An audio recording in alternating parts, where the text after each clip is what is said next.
ঋণদাতার জন্য বন্ধকি জমি ভোগ করা সম্পূর্ণ নাজায়েজ।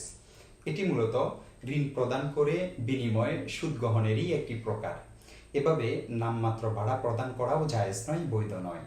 উক্ত কারবার বৈধভাবে করতে চাইলে শুরু থেকেই বন্ধকি চুক্তি না করে ভাড়া বা লিজ চুক্তি করবে, যার বিবরণ হলো জমির মালিক জমি ভাড়া দিবে, তার যত টাকা প্রয়োজন সেজন্য যত বছর ভাড়া দিতে হয় একত্রে তত বছরের জন্য ভাড়া দিবে। যেমন 1 বিঘা জমির বার্ষিক ভাড়া 5,000 টাকা, মালিকের 20,000 টাকা প্রয়োজন, তাহলে সে 4 বছরের জন্য জমি ভাড়া দিবে এবং অগ্রিম 20,000 টাকা নিয়ে নেবে।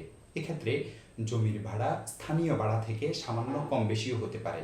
এরপর ভাড়ার মেয়াদ শেষ হলে অর্থদাতা জমি ফেরত দিবে, কিন্তু প্রদেয় টাকা তিনি ফেরত পাবেন না।